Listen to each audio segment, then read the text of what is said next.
नुबाय सोरबाया अन्थाइ देनानै जादों सोरबाया बन फाननानै जादों नायदो मा जाजोबखो नै कन्डिशना मोनसे समावहाय ओरैबायदियाव नेचारेल रिसोर्स दंमोन माने बल्डारफोर दंमोन अन्थाइफोर दंमोन दा बियो गासिबो लांजोबबाय माने मा होनो ओरैनो हर बर' हिन्जावफोर अन्थाइ देनानै जादों एख' दोनलाङासै जोबजोब्बाय मानगोनां EM सारा जोंना जेब्ला फरेस्टनि EM खौ सामलायो गोदान गोदानावहाय गोबां डाम्पार गारि हमनाय जावनायफोरखौहाय हमनाय साफ्रोमबो हेल' एसपि ब्लगनि नायगिरि नोंथांमोनखौ फिन खनसे हेल' एसपि ब्लग चेनेलाव बरायनाय थाबाय नोंथांमोननो दिनै माखासे गामि ओनसोलनि भिथोरिया गामि ओनसोलनि थासारि बा लामा रायजो राजाफोर हान्थिग्रा लामा आरो बेनि परिस्थितिफोरखौ नोंथांमोनजों एसे शेयार खालामनो होननानै सानदों आङो जाहाथे जोंहा गेदेमा सारमोननानै बेखौहाय नोजोर होयो आरो मा बेबस्था लायो फैबाय थानाय समाव नोंथांमोना भिडिअ नायलांबाय थानो हागोन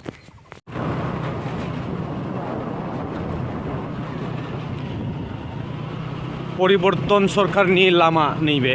जानो गोनांमोन नाथाय लकडाउननि जाहोनाव बेखौहाय माखासे सार्भे खालामनायबो जादोंमोन आरो एस्टिमेट माखासे गथायनाय जादोंमोन नाथाय फैनानै गभर्नमेन्टनि चेन्ज जानायजों लोगोसे नैबे लामानि अबस्थायाबो नैबेबायदि परिबर्तन जानानै दङ नायदो आरो देखायलांबाय थाबावगोन दिनै लामा माबायदि लामाजों हान्थिगासिनो दं रायजो राजाफोरा नोंथांमोना नायलांबाय थानो हागोन बे लामाखौ नुसनदोंना नुसनाखै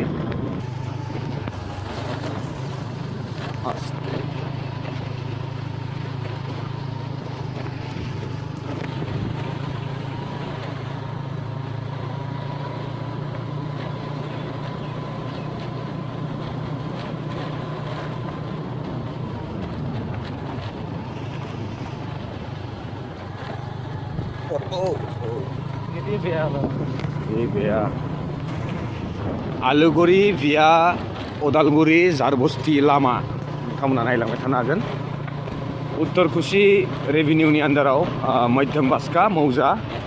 बाक्सा डिस्ट्रिक्ट समस्ति बागानपारानि आन्दाराव नैबे लामाया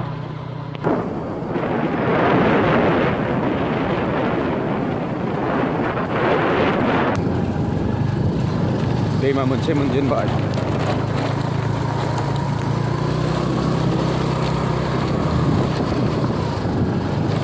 नैबेहाय मोनसे दालां बानायगासिनो दं मोजां जोबोद मोजां नैबे दालां दैमा मोननै आलिगुरि जानानै उदालगुरि जानानैहाय जारबस्ति जानानै ओरै खोलाहा दावबायलांनांगौ सनाजुलि बेनिफ्रायहाय पाहारपुर बारबाथाय फारखि हरतला ओमफ्राय दारांगाजुलि मोनहैगोन आरो नैबे लामाजों फाग्ला दैमा बारलांबावनांगोन गेजेराव दैमा मोनथाम ओरैहाय लामायाव बाला दङ ओंखायनो नै बिदि हाबखावबोदों जोङो हाग्रा गेजेरजों उपाय गैया नायदो बेफोरबायदि अबस्था लामाया बाला गोरान बावहाय बिराद स्लिप जायो बे गारिया खारख'नो हाया बेनिखायनो नै फैदों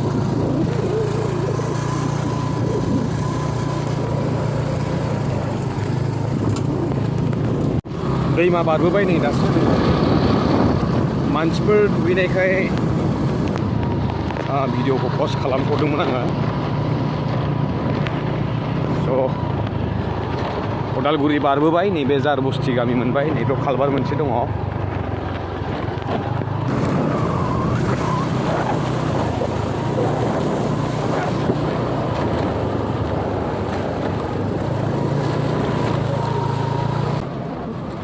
बे लामाखौ दिन्थिनायजों रिलेटेड मोनसे बिराद गिदिर जाहोन दङ आं नोंथांमोननोहाय दसे उनाव फोरमायथांगासिनो दङ बे खोथाखौहाय नैबाव दैमा मोनसे मावदों बाव दालां दङ बोराय मोनसे स' नोंथांमोना भिडिअखौ नुनानैहाय मोनथिनो हाखाबाय आपडेट होनो गोनां नैबेनो नैबे ओनसोलनि जिथु रायजो राजाफोर बिथांमोना बड'लेण्ड आलादा रायजोनि थाखाय सोमावसारनाय हाबाफारिफोराव जेब्लायबो सिगाङाव गसंदोंमोन, ओंखारबोदोंमोन। जेब्ला लेङो अब्लानो बिथांमोना अखा बांखाखौ नेवसिनानै बिथांमोना जायगासिम आरो थिग समय मथे बिथांमोना मोनहैदोंमोन, सौहैदोंमोन आरो नुजाथिहैनानै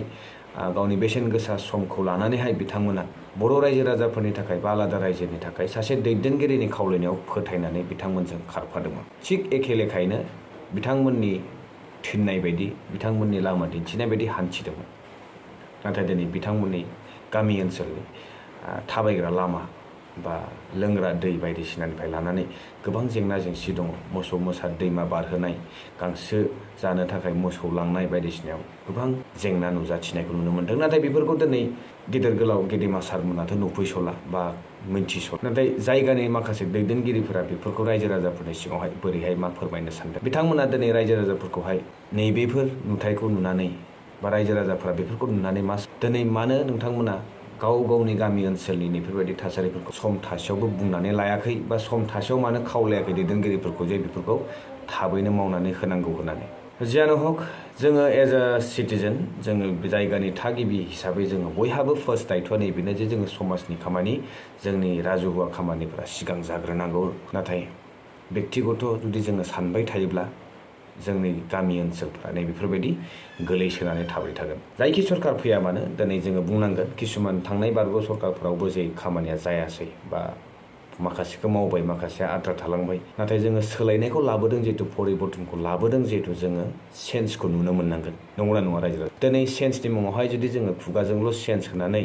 प्रेक्टिकेलि जुदि दासिमबो बिदिनो अबस्थायाव थाबाय थानो गोनां जायोब्ला खहाया सोरनि? दिनै जोङो सोरखौबा EM, सोरखौबा MCLA, सोरखौबा CM दैथायहरबाय, बानायहरबाय। बिथांमोनखौ जोङो गेदेमा महरै जोङो सिनायथि मोनो। नाथाय बिथांमोना राजा जाखांनानै दिनै प्रजाखौ बावलाङोब्ला बे न्याय जागोन नामा? रायजो राजा नोंथांमोनहा आंजों ससे भिडिअ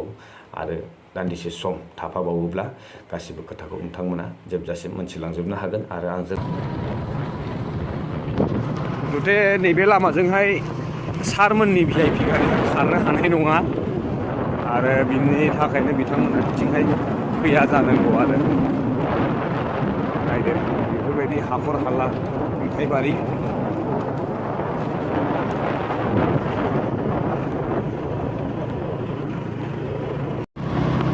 मडार्न जुगनि मडार्न लामा होनजायोसै बियो। थांनाय सरकाराबोथ' मावासै, नाथाय गोदान सरकाराबो नैबेखौ दासिमहालागै नायबिजिरनो फैयाखै। जोबोद दुखुनांथाव बाथ्रा। दा नुसनदोंना नुसनबायाखैसो नैबे लामाफोरखौहाय। दा नैबे जोङो झारबस्ति गामिजों हाबखावगासिनो दङ। खोलाहा झारबस्ति मोनफैबाय, बेनि उनावहाय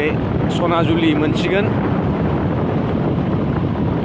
नायदो बिदिनो गोजा आरो ना, बिदिनो गोजा लामाया गासिबो। बावहाय मोनसे LP स्कुल, स्कुटिजोंहाय थांगासिनो दङ दारांगा मेलासिम। नोंथांमोननो लामाखौ दिन्थिलांगासिनो आङो। बेनिफ्राय लोगोसेनो मोनसे खोथा आपडेटखौहाय आं होनो थांगासिनो दं नैबे लामाजों रिलेटेड। स' आसा खालामदों नोंथांमोना भिडिअ जोबजासिम थागोन आरो गासिबो खोथाखौ मिथिनो मोनगोन। नैबे लामानि सनाजुलि सक मोननोसै।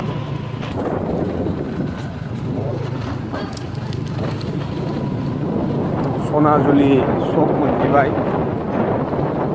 सनाजुलि सक।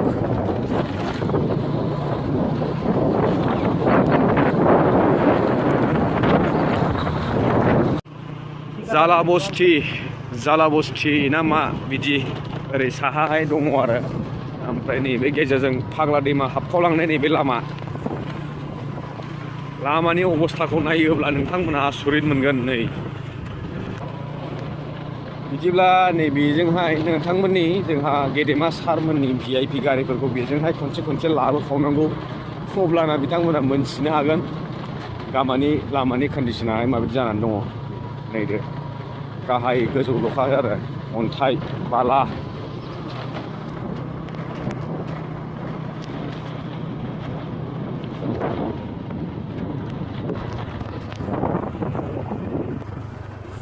नैबे लामाजोंहाय थाङो झालाबस्ति जाहैदों।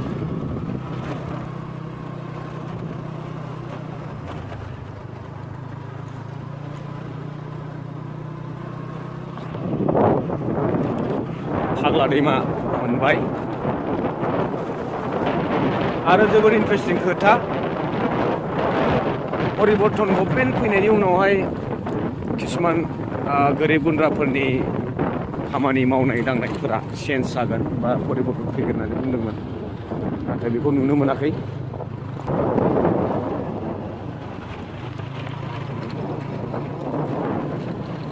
नुबाय सोरबाया अन्थाइ देनानै जादों सोरबाया बन फाननानै जादों नायदो मा जाजोबखो नै कन्डिशना मोनसे समावहाय ओरैबायदियाव नेचारेल रिसोर्स दंमोन माने बल्डारफोर दंमोन अन्थाइफोर दंमोन दा बियो गासिबो लांजोबबाय माने मा होनो ओरै नाहर बर' हिन्जावफोर अन्थाइ देनानै जादों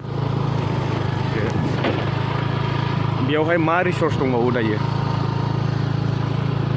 गैला इन फिउचारनि थाखाय एख' दोनलाङासै जोबजोब्बाय मानगोनां EM सारा जोंना जेब्ला फरेस्टनि EM खौ सामलायो गोदानावहाय गोबां डाम्पार गारि हमनाय जावनायफोरखौहाय हमनाय बायदिसिना नुनो मोन्दोंमोन बोसोरथामावनो नै लांदांसै नायदो ओरैबायदि बै समावहाय गोदानाव पारमिसन गैयामोन बा इलिगेल जाहैदों बेनिफ्राय दा बोसोरथाम सरकार बोसोरब्रैयावनो हाबबाय दा माने लिगेलसै नामा बालानिल' दामोल नुसिगोन माने बेवहाय अन्थाइखौ सालिख'नानै बाला थालांनाय अन्थाइ सेरेब बेबायदि नायदो मा गारि अबस्था माजों थानांगौ जाखो बिदियावलाय बुंब्लाबो जोबला खोथाया ओरैबायदि नायदो गोरलै गोरलाम अन्थाइबो बारा नुबावलासो बेखौबो हायोबाथ' लांगौ बायग्रा थायोबा खनथुमनोहाय खस्थ' जायो नालाय बेखायनो बेखौ गालांबायब्रा बन दानदों हनै फैसारा बन रोगादों जोबथा दैमा नैबे फाग्ला दैमाखौ बारबोबाय ओरै गोजौनिफ्राय नोंथांमोननो दिन्थिगोन आङो माबायदि नुहुरो जा गोलावखा मोनहैख'वा मोनलायो नैबे गोबाय बान्दो नैबे हाब्रां मानखोदों बोरियाव फैबाय दैमाखौ बारनानै ओरै माइकबो लायाखै नालाय गिम्बलबो लायाखै एसे शेक जानो हानाय भिडिअ'आ बेफोरबायदि ओरै SSB केम्प गोदान टेम्परारि ना पारमानेन्टसो जाखो बानायगासिनो दङ बिदि बेनिफ्राय दा मोजां लामा मोनगोन ना मोना नायनि ओरैहाय पाहारपुरावहाय थांनाय सरकारा बानायना गालांनाय ब्लक लामा दङ ससेनिफ्राय दङ बे तामुलपुराव हाबफैबाय जोङो दा तामुलपुर डिस्ट्रिक्टआव हाबफैबाय बाक्साखौ बारबोबाय बे बेन्दोंफोरनि गामि जाहैदों बाव जोंनि नाफामफोर गैया बाव इलेक्ट्रिकआ दङ लामाया नै बिदि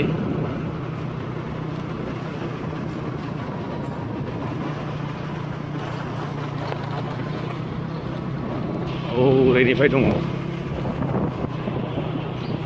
पाहारपुर मुं जादों बे गामिनि जायगानि नामा पाहारपुर आदिबासिफोरबो थायो बाव सावथालबो दङ नै बिनिफ्राय एसे मोजां लामा मोनबाय ब्लक लामा बे थांनाय सरकारा बानायदों जाहैदों सिगाङावहाय आर्मिफोर दङ बाव केमेरा लाजानाय नङा बारबोबाय नैबे पाहारपुरनि सक बै बे नुहुरनाया बे पाहारपुरनि सक जाहैदों दखान दङ बाव नैबे फाग्ला दैमाजों खुरख'नानै दैया दावखोबोनाय नैबे नुथाया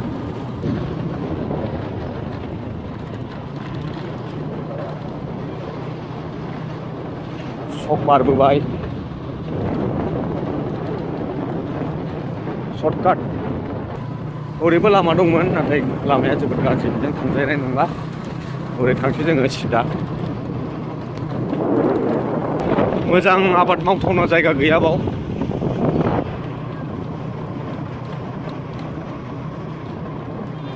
सावथालफोर थायो नैबे खन्द'आव आबादा नैबेनो नोंथांमोना नुनो हागोन थालिर बायदिसिना गयफोर गायो माइ खेथिबो एसे एनला खालामो नाथाय माइ खेथि खालामनो आर्मिफोर दङ नै फायरिं रेन्जबो दङ बाव ओरैबो दङ फायरिं रेन्ज ओरैजाय आर्मिफोरनि नैबे ओरै हाबनोसै जोङो बेजोंहाय मोनहैगोन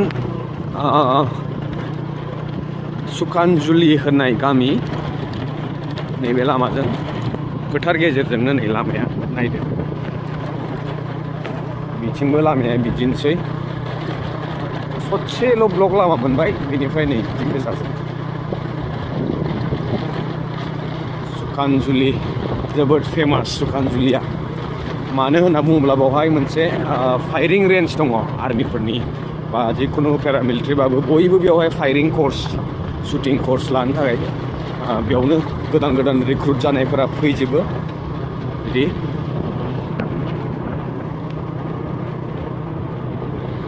सुखानजुलि बारबाथाय दारांगा जुलि मोनसिगोन दारांगा जुलि